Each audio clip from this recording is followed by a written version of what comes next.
Hello, everyone, and thank you for joining us today. We appreciate you being here. And I want to introduce the lovely ladies that are joining me on my panel discussion. I have Linda Baker, Susan Jarboe, and Reverend Linda.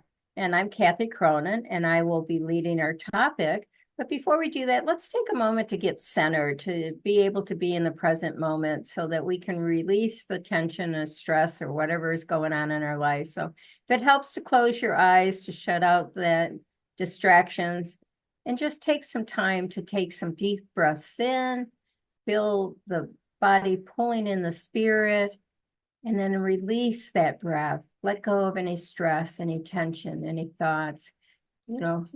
Let the mind just relax and quiet, come into that quietness, into that stillness of the divine. We call upon our Heavenly Father, Father, Mother, God. Bring to us today the wisdom and the joys and the thoughts that are ours to have each and every day. We are thankful for the blessings that you give to us. We look forward to the words and the wisdom that this panel will share in the people's lives that we touch through this presentation. We open our hearts to those who are looking for a way to find their spiritual connection. And we are grateful that you give us this medium to be able to reach others' lives. And we say with that, amen. So my topic today is find joy in your day-to-day. And this is it's a daily inspiration, and it's taken from the book Wholehearted Living, An Enchanted Journey to Your Soul. And this was written by Reverend Christian Sorensen, who is the minister at Seaside Center for Spiritual Living. And I wanted to share his thoughts that he wrote on this inspiration. So, a quote from Deepak Chopra: being excited about what we do every day and sharing our gifts with the world is how we cultivate joy and energy.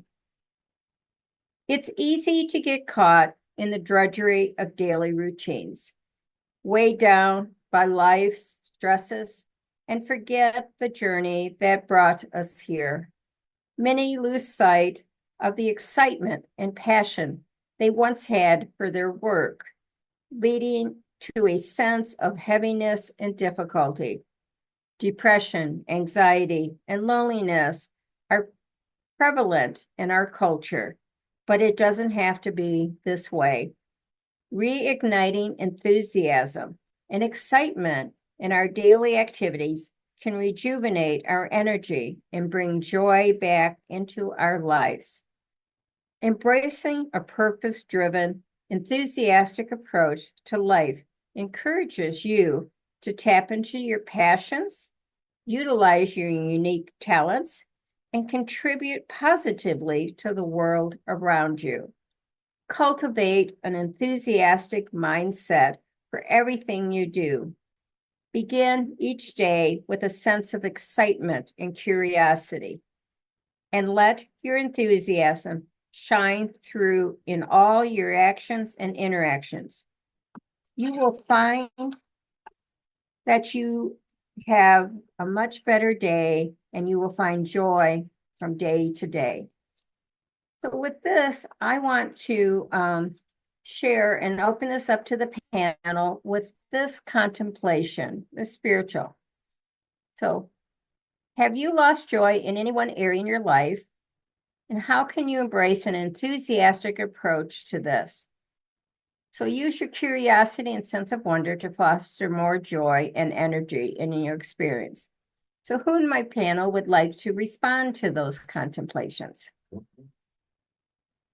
Well, I don't usually share first, but I will absolutely jump in there. Have I lost joy in a particular area of my life?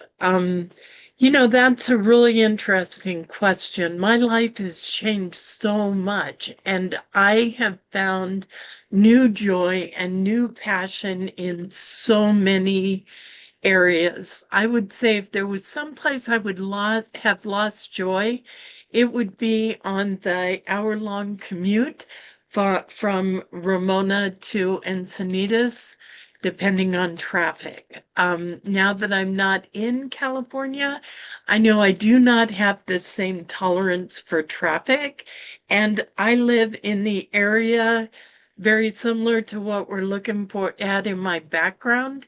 There is so much water here, and the seasons are amazing. So there's so many new experiences for me that I have found that I am finding great joy in. I never imagined a world where I would own chickens and go out and look for eggs and all the things that I do, going fishing, and it's just a new life for me and a new joy. But a big part of it was being able to let go of what was and make room for all that is right now. So thank you for the topic. Thank you for the reading, and I hope that answered the question. Well, thank you, Reverend Linda. And Linda, what's your thoughts on this? Yeah, thank you, Kathy. The more I get to thinking about it, the more stuff starts coming into my mind. I just have to tell you, my greatest joy comes from people. It doesn't matter what I'm doing. There's some people that come to my mind, and um, they just make it all happen. Uh, they really do. And if I don't have somebody to focus on, to think about that brings me joy, then I put on the music because I get a lot of joy out of music too, listening to it, especially if I'm working around the house. What better way to accomplish your tasks in the house than to do it joyfully with music behind you? And it, as much as I do, I get stuck in the house doing things and stuff on the computer. It's very time consuming. So I got to tell you, I got to admit, I'm a Sunday driver. I go out and I just drive around to get out of the house, not being stuck here. And I get a lot of joy in that too. So I can sit at a stoplight for a long time and really be joyful about it because I don't do it that often. And then the last thing that really brings me a lot of joy is being out in the yard and working in the garden when I can get out there. For some reason, I don't make it a priority though, and it is always in my thinking. But these are the things that bring me joy. Plus my animals, that's a lot of joy in my life, and I could go on for hours about that. But um, thank you for the topic. I'm glad I had something to share with you, and thank you for sharing it with us.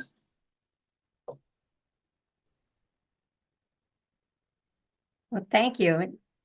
So, Susan, your thoughts? The concept of joy is one that I have given a lot of thought to because in the Christian tradition, uh, there's the concept of joy. And the idea is we feel joyful at Christmas time.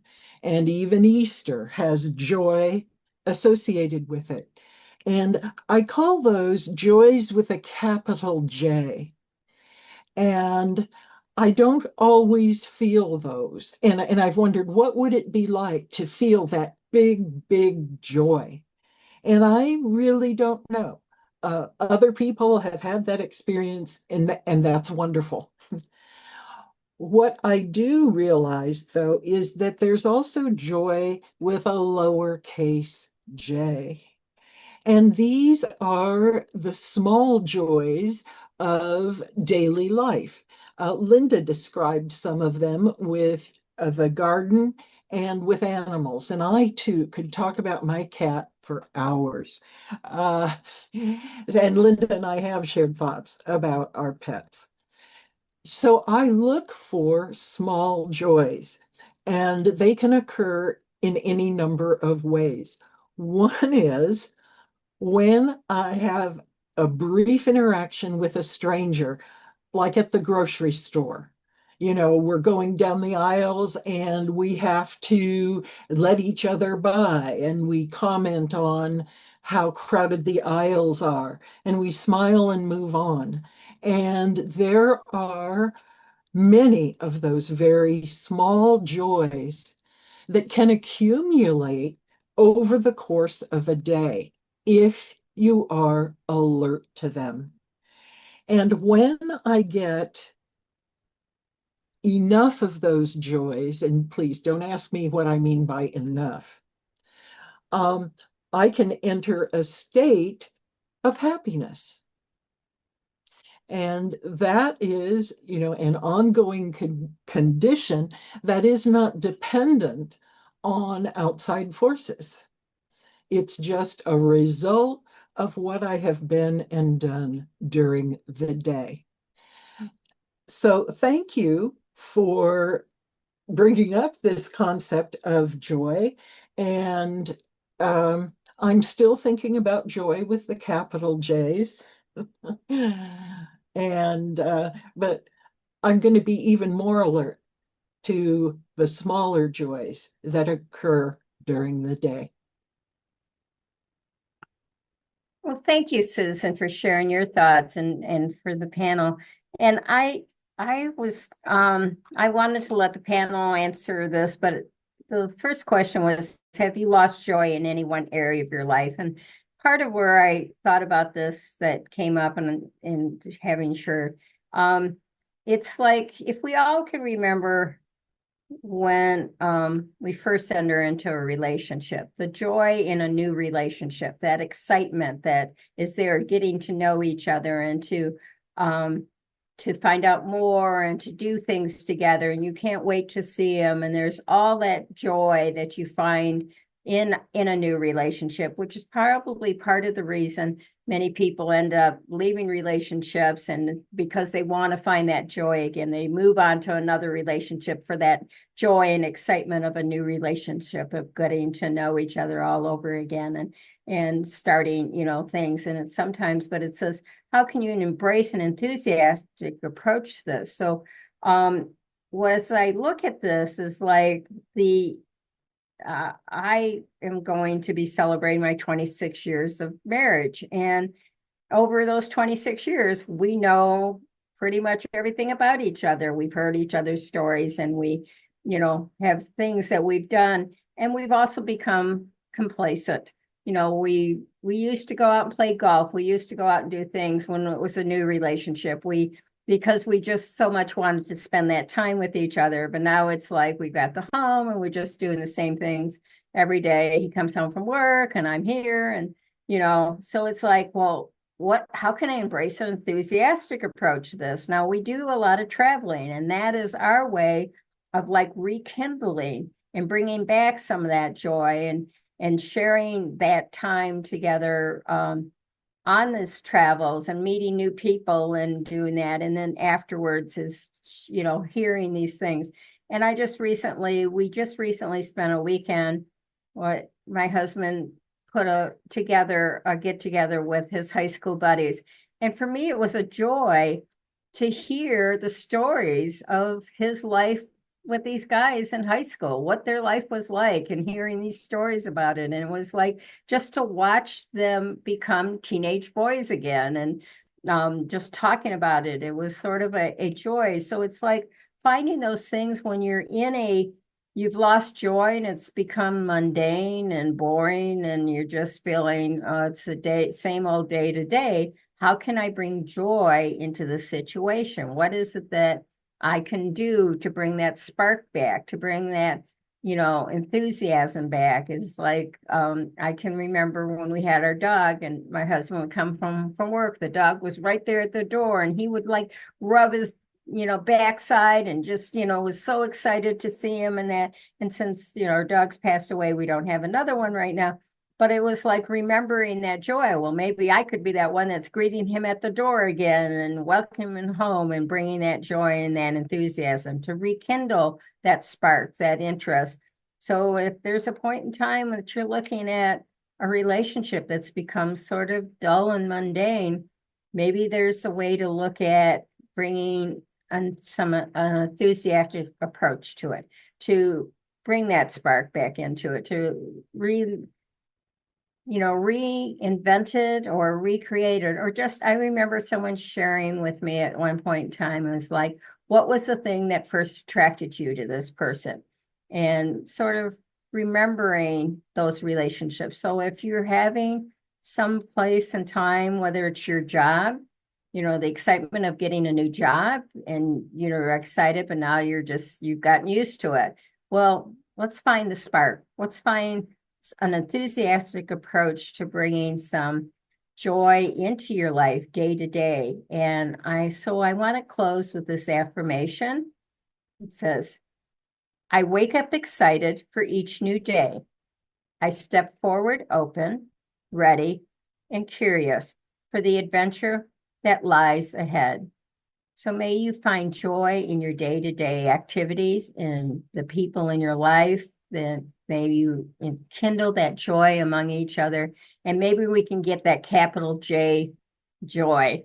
So I want to thank everybody. Welcome my panel back to join me again as we get ready to close out, and thank everybody so much for sharing your joys in your life and where it's touched you and how you bring joy to others. And we are the light of Christ, and we spread that light by showing our joy in the world. So if you're interested in joining our panel, we would love to have you be with us. Reach out to the church and let us know. If you like this topic or you have some thoughts on it, please leave your comments, or you can like it, and we will respond to any comments we receive. We appreciate the feedback. If you're not already a subscriber, please hit the subscribe button. We're hoping to get to our 1,000 subscribers, so we want to be able to reach more people. So share this with other ones. If there's someone else that that needs to find some joy in their life, that maybe sharing this video with them will touch a part of their life to bring some joy. So remember, each day is a new day, and we can bring joy into our lives and to others just by embracing the goodness that is out there. And one of the quotes from Ernest Holmes is, prepare your mind to receive the best life has to offer. And with that, I want to say goodbye and thank you to my panel. Thank you for joining us, and let's stay connected and grow in spirit. We are on Facebook. Search for Unity Church of El Cajon and follow us and like our posts. You can reach us on YouTube at Unity Church of El Cajon. Please subscribe to our channel, watch our videos, and leave comments which can help us improve. We are on the web at unityofelcajon.org. Email or call our church office to receive our weekly newsletters, which lists all of our activities and opportunities to learn and grow together.